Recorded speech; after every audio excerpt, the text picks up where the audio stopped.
connaissent pas le français. Mesdames, Messieurs les diplomates, les chers amis du Centre culturel Anatolie, aujourd'hui je suis heureux d'accueillir l'exposition intitulée « Une route longue et sinueuse des relations de Turquie avec l'Union européenne » et là vue par la presse et surtout par les caricaturistes. Je vous rappelle très brièvement, j'essaie de faire connaître la culture turque sous tous ses aspects avec des expositions, des conférences, des cours de turc. On a environ 200 Français qui apprennent le turc sur 4 niveaux. On a aussi des groupes, surtout des couples mixtes. Cette exposition que vous avez eu la chance de visiter a déjà été exposée à Istanbul et du 19 septembre au 1er octobre et récemment à Bruxelles du 17 octobre au 9 novembre. Quant à la conférence, j'ai un immense plaisir d'accueillir ici M. Jean Plantu, qui a fait l'honneur d'être avec nous ce soir, de même que M. Alain Servanti, qui était cheville ouvrière quand même de cette manifestation culturelle. Et surtout, nous avons 2 caricaturistes, 2 artistes de renom qui viennent de Turquie, Isel Rosenthal et M. Tan Oral qui est avec nous. Et merci de leur présence. Cette exposition n'a pu être réalisée grâce à Gürün Tüzün qui est le créateur en fin de compte de ce projet et M. Fikret Yilmaz qui est le directeur général de Tarih Vakfı. Là, il faut faire une différence, ce n'est pas Turc Tarih Vakfı, c'est Tarih Vakfı tout court. Il faut souligner ça. Mais, M. Servanti, vous commencez peut-être. Tenez.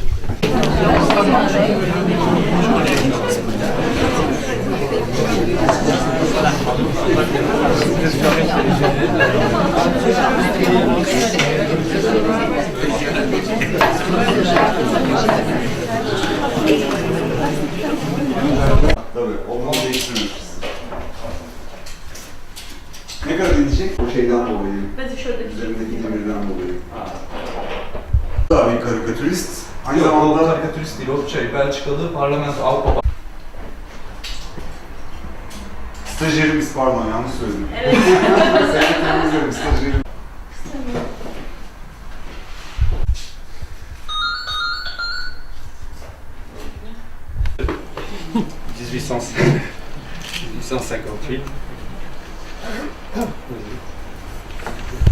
À Paris, il y avait quand même des gens qui s'intéressaient à la question turque.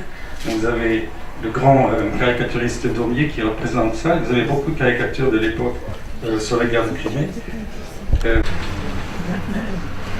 Et puis, au moment de la révolution de 1867-1878, la première constitution, la question d'Orient qui est...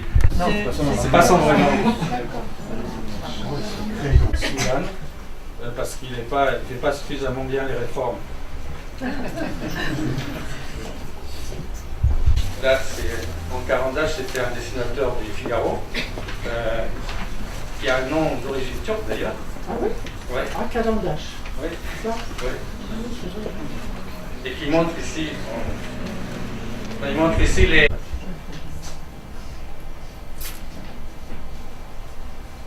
Et ça finit mal, c'est la guerre de 14. Voilà. Dans les années anciennes, je parlais français bien, mais j'ai oublié. Parce que on parle turc généralement. À coller à la culture allemande d'aujourd'hui une expression de l'époque de la guerre mondiale.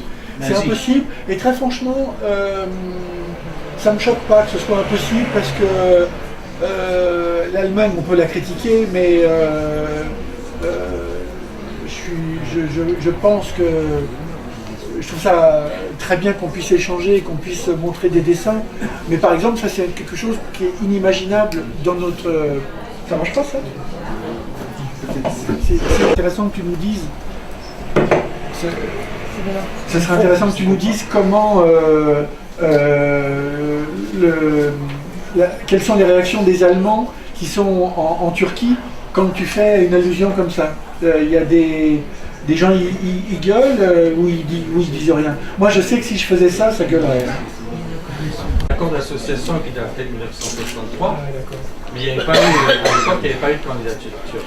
Et on est vraiment passé à deux doigts de voir entrer la Turquie en Europe.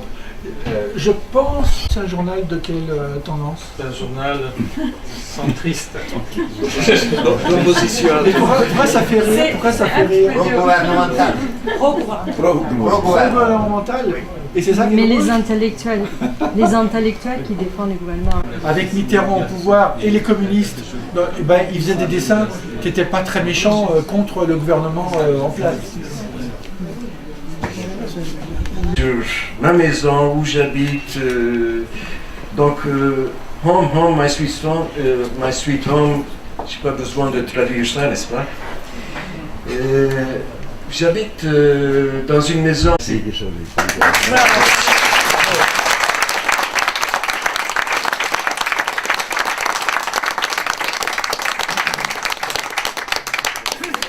Que vous voulez, comme on a la chance de les avoir ici à Paris, il y a peut-être... tiens, bah voilà. Avec Kofi Annan, et qui rassemble depuis, vous savez, quand il y a eu l'affaire des caricatures danoises, oh là là, il y a du monde. C'est pour ça que je réagissais au dessin sur Arbeit macht frei.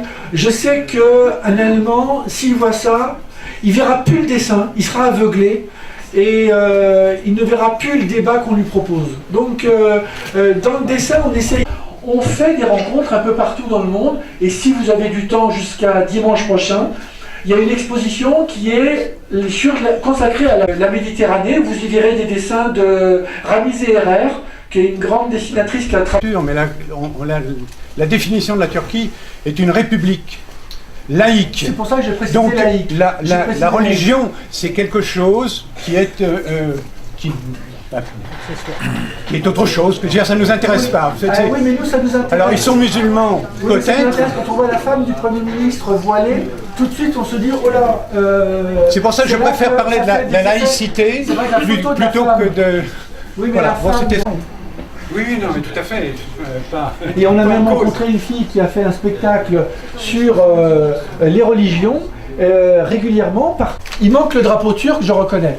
Mais là, il y a les 27 drapeaux. Savunmam yani. Ancak Avrupa Birliği ve Türkiye arasında süregelen bu mücadele, çalışma, sürtüşme, bütün bunların belgelerini iz düşüm halinde çizerim. Ondan sonra bana sorulursa sen ne düşünüyorsun diye, şu anda Avrupa ile birlikte olmanın yararlı olacağını düşünüyorum. Ama gelecek ne gösterir? Bunu ben de bilmiyorum, zannediyorum Avrupa'da bilmiyor.